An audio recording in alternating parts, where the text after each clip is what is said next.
오늘은 제 9가 하나님을 미소짓게 하는 것입니다. 어제 과에서 우리는 하나님의 기쁨을 위해 창조되었다라는 사실을 묵상을 했습니다. 이 사실을 생각하면 우리에게 또 하나의 질문이 생겨나게 됩니다. 그렇다면 어떻게 하나님을 기쁘게 할 수 있을까라는 문제입니다. 물론 하나님께서는 우리 존재 자체를 기뻐하시지만 그렇다고 우리더러 아무 일 하지 않고 가만히 앉아 있으라 말씀하지는 않으십니다. 에베소서 5장 10절에서 보면 주를 기쁘시게 할 것이 무엇인가 시험하여 보라라고 말씀을 하고 있는데요. 마치 자녀가 부모를 기쁘게 하기 위해 노력해야 하는 것처럼 하나님이 우리 아버지가 되시고 또 우리가 하나님의 자녀가 된 것이 확실하다면 그 관계를 생각해서라도 하나님을 기쁘시게 하는 일을 기꺼이 찾아서 행하는 모습이 우리에게 필요한 것입니다. 사실 아담의 타락 이후로 죄의 본성을 가지고 있는 인간이 하나님을 기쁘시게 한다는 것이 거의 불가능한 일인지도 모릅니다. 늘 자기를 좋아하고 자기밖에 모르는 게 인간 아닙니까? 그럼에도 불구하고 하나님이 우리 인간을 버리지 않으시고 헵시바 너는 내 기쁨이다. 내가 너를 버리지 않고 너를 기쁨 삼겠다라고 말씀하시는 것은 전적인 하나님의 은혜인 것이고 하나님의 사랑인 것입니다. 이 은혜를 생각한다면 정말 하나님을 기쁘게 하기 위해서 우리가 할 수 있는 최대한의 노력들을 하지 않으면 안 될 것입니다. 그런 의미에서 오늘은 하나님을 기쁘시게 하기 위해서 우리가 어떻게 신앙생활을 할 것인가를 묵상해 보도록 하겠습니다. 자, 오늘의 말씀을 보세요. 시편 147편 11절 말씀 우리 다 같이 읽을까요? 여호와는 자기를 경외하시는 자들과 그의 인자하심을 바라는 자들을 기뻐하시는도다. 지난 시간에 살짝 살펴봤던 본문입니다. 바로 서론도 읽습니다. 하나님을 미소짓게 하는 것이 우리 삶의 목표이다. 하나님께 기쁨을 드리는 것이 우리 인생의 첫 번째 목적이기 때문에 우리가 수행해야 할 가장 중요한 임무 또한 그 목적을 달성하는 방법을 찾는 것이 되어야 한다. 성경에서 하나님을 기쁘시게 하는 삶의 모본을 보여준 노아의 삶과 신앙을 통하여 하나님을 미소짓게 하는 5가지 예배의 모습을 살펴보자. 우리가 잘 아는 것처럼 노아가 살았던 시대는 이루 말할 수 없을 정도로 하나님을 슬프게 하던 시대였습니다. 창세기 6장을 보면 당시 사람들이 얼마나 죄를 많이 지었느냐 하면 죄악이 세상에 가득함과 그의 마음으로 생각하는 모든 계획이 항상 악할 뿐이라고 기록하고 있거든요. 그래서 하나님이 사람을 지으신 것을 한탄하시고 마음의 근심까지 더하셨다고 했습니다. 그런데 그 시대 속에서 유독 노아에 대해서는 이렇게 기록을 하고 있습니다. 노아는 하나님께 은혜를 입었더라. 노아는 의인이요 당대의 완전한 자라. 그는 하나님과 동행하였으며. 그러니까 온 세상이 하나님을 떠나서 근심케 하던 시대에 노아만큼만은 하나님을 기쁘게 했다라는 것입니다. 도대체 노아가 어떻게 했길래 하나님을 기쁘시게 만들 수 있었을까? 5가지입니다. 스크린에 비춰지고 있는데 우선 머릿속에 이 5가지를 한번 외워보시기를 바랍니다. 하나님을 미소짓게 하는 5가지. 첫째는 하나님을 가장 사랑할 때, 둘째는 하나님을 온전히 신뢰할 때, 셋째는 온 마음을 다해 순종할 때, 넷째는 하나님을 항상 찬양하고 감사할 때, 그리고 5째는 우리에게 주신 능력을 하나님을 위해 사용할 때. 이 5가지 가만히 보면 모두가 다 시옷이 들어가 있죠. 시옷. 그러니까 사랑, 신뢰, 순종, 감사, 능력, 사용. 이 5가지로 우리가 살아갈 때 우리는 하나님을 기쁘시게 할 수 있고 또 덤으로 우리도 참된 기쁨을 누릴 수가 있게 되는 것입니다. 다 외우셨습니까? 사랑, 신뢰, 순종, 찬양과 감사, 능력 사용. 이 5가지. 자, 하나하나 살펴볼까요? 첫째로, 하나님은 우리가 하나님을 가장 사랑할 때 미소 지으신다. 하나님이 우리에게 가장 원하시는 것은 관계입니다. 좋은 관계. 하나님만을 전적으로 사랑하는 관계. 하나님이 저와 여러분들을 사랑하셔서 독생자 외아들을 주시기까지 사랑하셨는데, 그 사랑을 받은 저와 여러분들이 다시금 그분께 사랑으로 반응해 주길 하나님이 원하시는 것입니다. 호세아 6장 6절 말씀을 보면 나는 인애를 원하고 그랬죠. 인애. 여기서 말하는 인애는 신실하게 하나님을 사랑하는 마음이거든요. 나는 인애를 원하고 제사를 원하지 아니하며 번제보다 하나님을 아는 것을 원하노라. 우리가 단순하게 예배를 드리는 그런 형식적 모습을 원하는 것이 아니라 하나님은 우리의 마음을 보신다는 거예요. 하나님을 얼마만큼 진솔되이 사랑을 하는가, 전심으로 사랑하는가.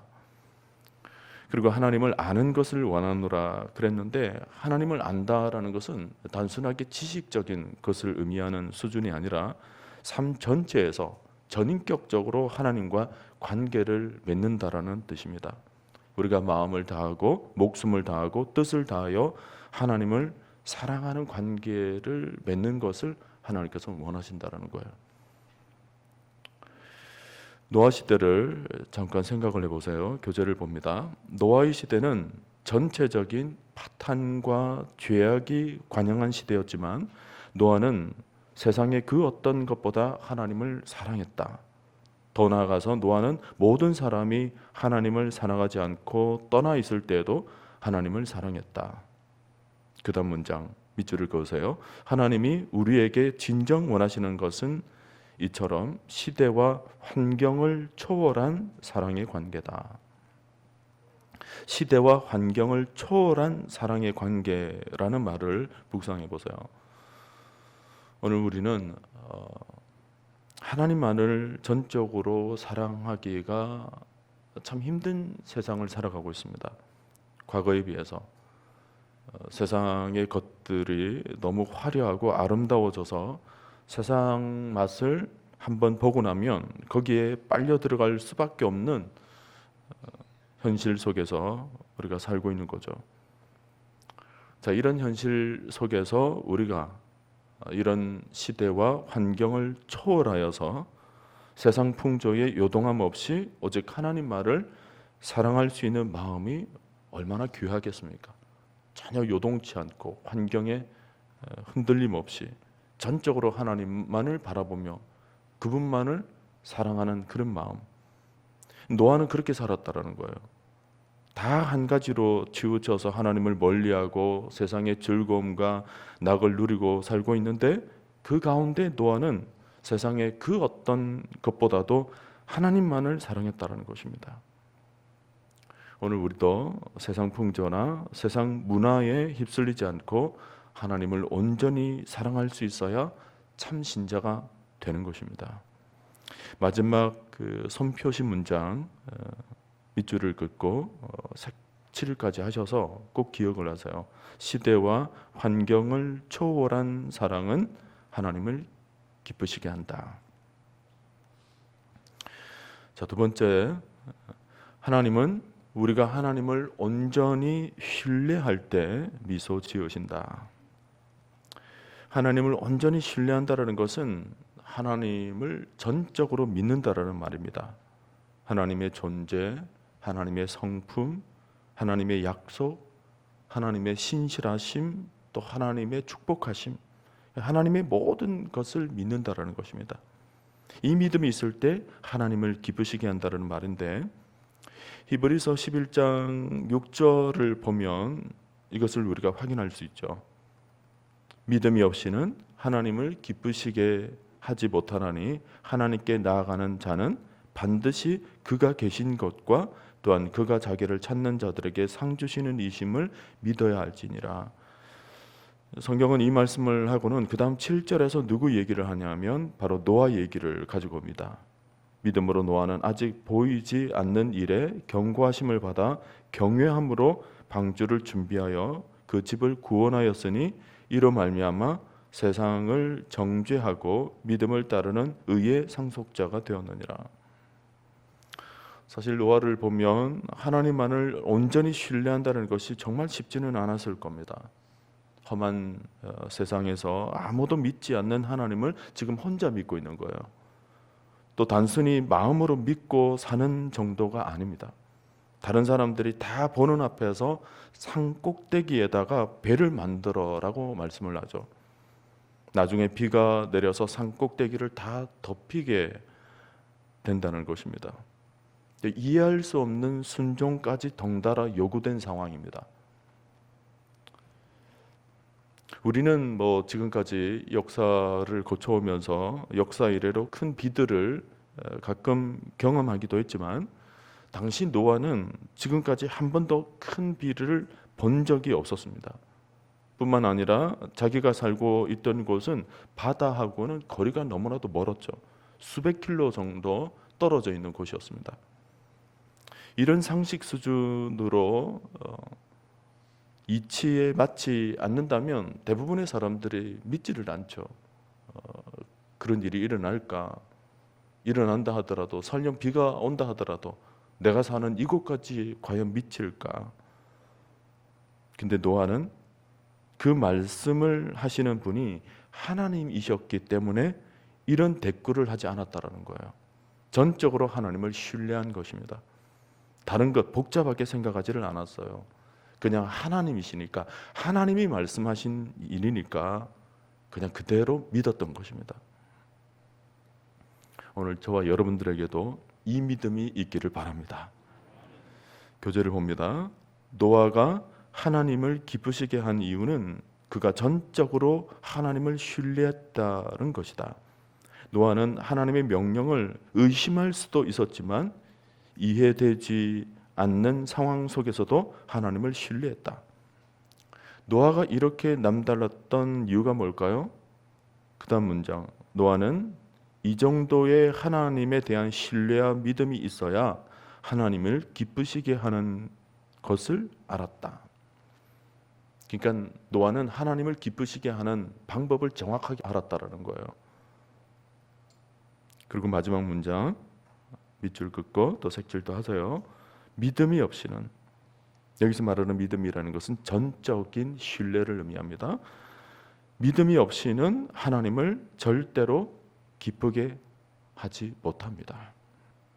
오늘 여러분 가슴팍에 딱 새겨놓고 하루 종일 묵상을 하시길 바랍니다. 3번, 하나님은 우리가 온 마음을 다해 순종할 때 미소 지으신다. 성경은 여러 곳에서 순종을 강조하고 있다는 것을 아마 이미 여러분이 잘 아실 겁니다. 여러분, 순종이 뭐냐면 내 생각을 철저히 내려놓고 하나님의 말씀을 삶 속에서 그대로 따르는 것입니다. 하나님이 말씀하신 모든 것에 내 생각이 뒤섞이기 시작하면 거기서 이제 점점 불순종으로 흘러가게 되죠. 거기서 나오는 것이 뭐냐면 내 생각에는 이게 아닌데라는 마음이 생겨나기 시작하는 거예요. 여러분 반드시 기억하세요. 80% 순종, 70% 순종, 50% 순종 이런 것은 없습니다. 순종은 그냥 100% 순종이에요. 순종이라고 그랬을 때 그 속에는 단 1%도 다른 것이 섞이면 안 됩니다. 전적인 하나님의 말씀만을 붙들 때 우리는 그것을 순종이라고 얘기를 해요. 예를 들어서 소경이 실로암 못에 가서 씻을 때 100% 믿고 가는 겁니다. 가다가 말다가 그 속에서는 역사가 일어나질 않아요. 100% 순종만이 역사를 나타내게 되는 거죠. 시편 119편 33절을 보면 다윗이 이런 고백을 합니다. 여호와여, 주의 율례들의 도를 내게 가르치소서. 내가 끝까지 지키리이다. 시작은 순종을 했는데 마지막에는 놔버리는 거 순종이 아니라는 거예요. 끝까지예요. 끝까지. 그리고 또 뭐예요? 나로 하여금 깨닫게 하여 주소서. 내가 주의 법을 준행하며 전심으로 지키리다. 준행하며 전심으로 지키리다. 여기 나오는 두 단어에 밑줄을 그어놓고 묵상을 하시길 바랍니다. 끝까지 전심으로. 이것이 100% 순종이에요. 여기서 하나님의 역사가 나타나는 것입니다. 저는 이번 목적 40일도 여러분이 100% 순종하며 행진할 때 여러분의 삶과 또 우리 교회 위에 큰 역사가 일어날 줄로 믿습니다. 교재를 봅니다. 노아가 그런 순종을 했다라는 건데, 하나님은 노아에게 마음대로 아무 배나 지으라고 하지 않으셨다. 정확하게 지시했고 또 언제 어떻게 만들으라는 것도 분명히 명시하셨다. 노아는 하나님의 구체적인 지시에 모두 그리고 정확하게 순종했다. 이런 모습을 보시고 하나님이 기뻐하시는 것은 너무나 당연한 일이다. 그리고 마지막 문장 밑줄을 그으세요. 부분적인 순종, 정확하지 않는 순종은 하나님을 기쁘게 하지 못한다. 오늘 여러분들에게 노아의 순종이 있게 되기를 바랍니다. 4번으로 갑니다. 하나님은 우리가 하나님을 지속적으로 찬양하고 감사할 때 미소 지으신다. 우리가 하나님의 영광을 위해 존재한다면 찬양과 감사는 우리의 삶 자체라고 말할 수가 있는 것입니다. 찬양과 감사.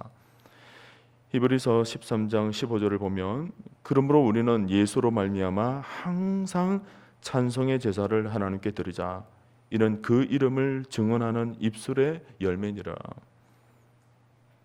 입술의 열매, 우리의 입술을 통하여서 날마다 맺게 되는 열매가 찬송의 제사요 감사의 제사라는 것입니다.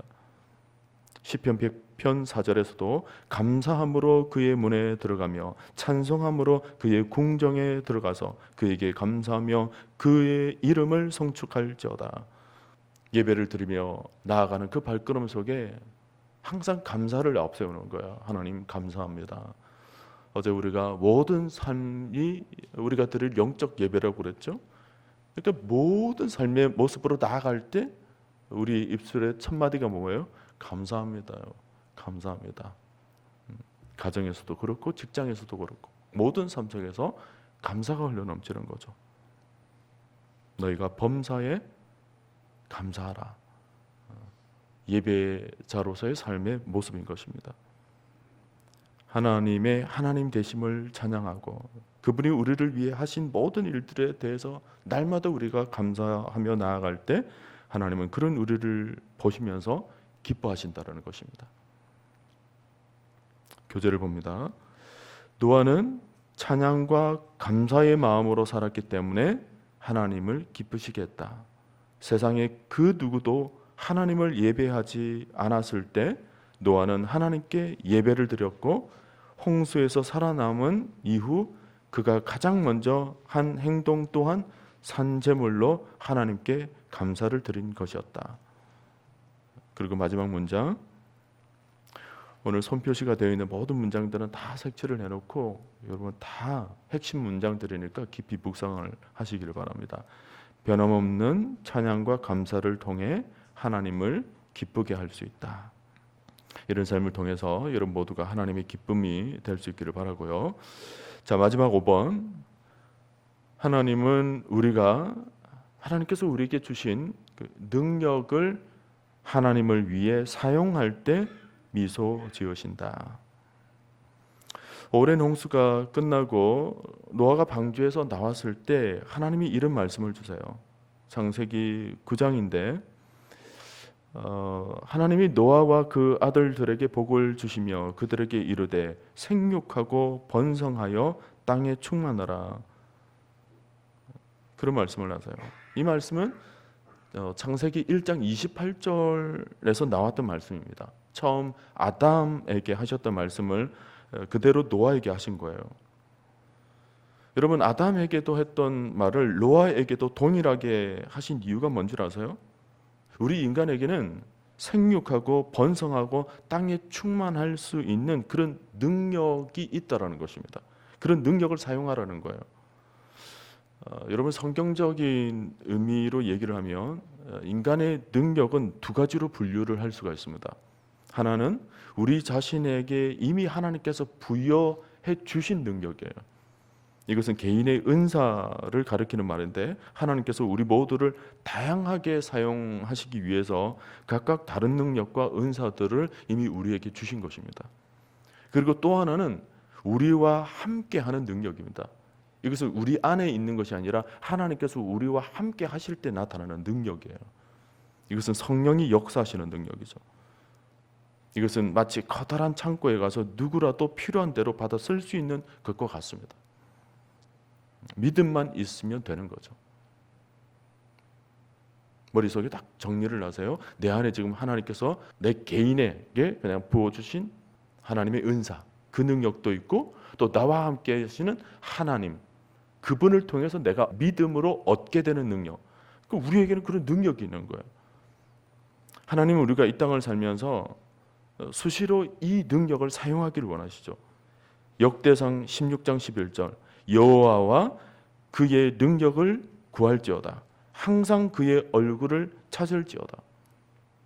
시편 105편 4절 말씀, 여호와와 그의 능력을 구할지어다. 그의 얼굴을 항상 구할지어다. 능력을 구하라는 거예요. 능력을 찾으라는 거예요. 그리고 내 안에 있는 능력을 사용해라는 것입니다. 그러니 우리가 능력이 없어서 하나님께 영광을 돌리지 못한다는 말은 이제부터는 여러분 성립하지 않는다는 것을 아셔야 됩니다. 아이고, 나는 능력이 없어요. 나는 재주가 매주예요. 그러시면 안 돼요. 이미 하나님께서 주신 능력을 여러분 발견할 수 있기를 바라고, 또 내 안에는 능력이 발견되지 않는다 하더라도 나와 함께 하시는 하나님이 능력을 가지고 계신 분이기 때문에 하나님께 능력을 구하시는 여러분들이 되시기를 바랍니다. 사도 바울이 이렇게 고백하지 않습니까? 내게 능력 주시는 자 안에서 내가 모든 것을 할 수 있느니라. 누구든지 하나님께 영광을 돌리는 일을 하기 위해서 하나님, 나에게 그런 능력이 필요합니다 라고 하나님께 능력을 구하게 되면 그 일을 통해서 하나님께서 여러분들에게 능력을 부어주시고, 그리고 그 능력을 여러분께서 사용하게 될 때 하나님께서 여러분들 모습 가운데 기쁨을 하나님도 누리시고, 또 우리에게도 그 기쁨도 안겨다 주시고, 이렇게 할 줄로 저는 믿습니다. 사실은 이런 능력이 없어서 우리가 하나님께 영광을 돌리지 못하는 것이 아니에요. 오히려 능력을 우리에게 부어주셨는데 그런 능력을 엉뚱한 데 사용하기 때문에 이게 엇갈리게 된 거죠. 이제는 여러분들에게 부어진 능력을 하나님의 영광만을 위해 사용하는 은혜가 있게 되기를 바랍니다. 교재를 보면서 정리를 합니다. 우리가 성경을 읽고 교회에 가며 기도하고 믿음에 대해 얘기하는 것과 같은 영적인 활동을 할 때에만 하나님이 우리를 바라보며 기뻐하시는 것이 아니다. 우리의 모든 능력을 동원하여 최선을 다해 살아가는 모습을 통해서도 하나님은 기쁨을 누리신다. 세속적인 능력은 없다. 단지 능력을 오용할 뿐이다.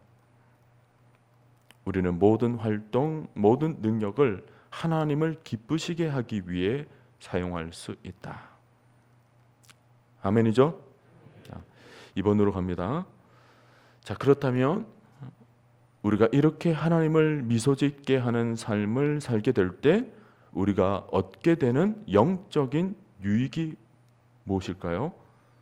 하나님을 미소짓게 함으로써 얻는 영적 유익, 한마디로 정리를 하면 하나님이 주시는 참된 기쁨을 얻을 수 있다. 참된 기쁨이요. 세상에서 얻을 수 있는 어떤 쾌락적 기쁨이 아니에요. 우리 영혼 가운데 찾아오는 참 기쁨이죠. 영으로 노래할 수 있고, 영으로 감사할 수 있고, 영으로 환히 웃을 수 있는, 영혼이 기뻐하는 일이 일어나게 된다는 것입니다. 교재를 읽습니다. 우리가 하나님께 찬양과 감사를 드릴 때 놀라운 일들이 벌어진다. 하나님께 기쁨을 드리면 우리의 마음도 기쁨으로 가득 차게 된다. 우리는 하나님이 우리를 위해 해주신 것들에 기뻐하고 우리가 그 즐거움을 하나님께 표현할 때 하나님 또한 기뻐하신다. 그리고 이는 우리에게 더 큰 기쁨을 안겨다 주신다. 그리고 이 모든 것이 예배 속에서 나타나는데 예배는 기쁨의 상호작용이다. 하나님과 우리 사이에 기쁨의 상호작용이라는 것은 우리가 하나님의 기쁨이 되고 또 하나님은 우리에게 또 기쁨을 안겨다 주는 그 기쁨의 상호작용, 이것이 우리의 모든 삶 속에서 일어나게 되는데 특히 예배 속에서 그분을 사랑하고 그분께 감사하고 그분을 신뢰하고 그분을 찬양하고 또 우리에게 주신 모든 은사들을 예배 가운데 사용되어져서 나타나게 될 때 섬김으로 봉사로 헌신으로 각양 맡은 달란트들을 하나님께 드림으로 나타나게 될 때 그 상호작용을 통하여서 하나님도 기뻐하시고 우리도 하늘에 참된 기쁨을 얻고 이런 놀라운 역사, 이런 역사가 여러분들의 삶 속에서 일어나게 되기를 간절히 축원드립니다. 결론입니다. 하나님을 기쁘시게 하는 것이 우리 삶의 목표다. 하나님은 21세기의 노아와 같이 하나님의 기쁨을 위해 살 의지가 있는 사람을 지금 찾고 계신다. 예배하는 삶만이 현명하고 양식 있는 삶의 방식이다. 하나님을 기쁘시게 하는 것, 이 목표에 온전히 열중해 있는 사람들을 위해 하나님이 해 주시지 않는 것은 없다. 모든 것을 더하시리라. 모든 것을 더하시리라. 믿습니까, 여러분? 자, 오늘 하루도 이렇게 주님을 기쁘시게 하기 위해서 최선의 삶을 살겠노라고 다짐하는 저와 여러분들을 바라보시면서 하나님이 흐뭇해 하셔서 살며시 미소 지으시는 그런 은혜가 우리의 삶 속에서 나타날 수 있기를 주님의 이름으로 간절히 축원드립니다.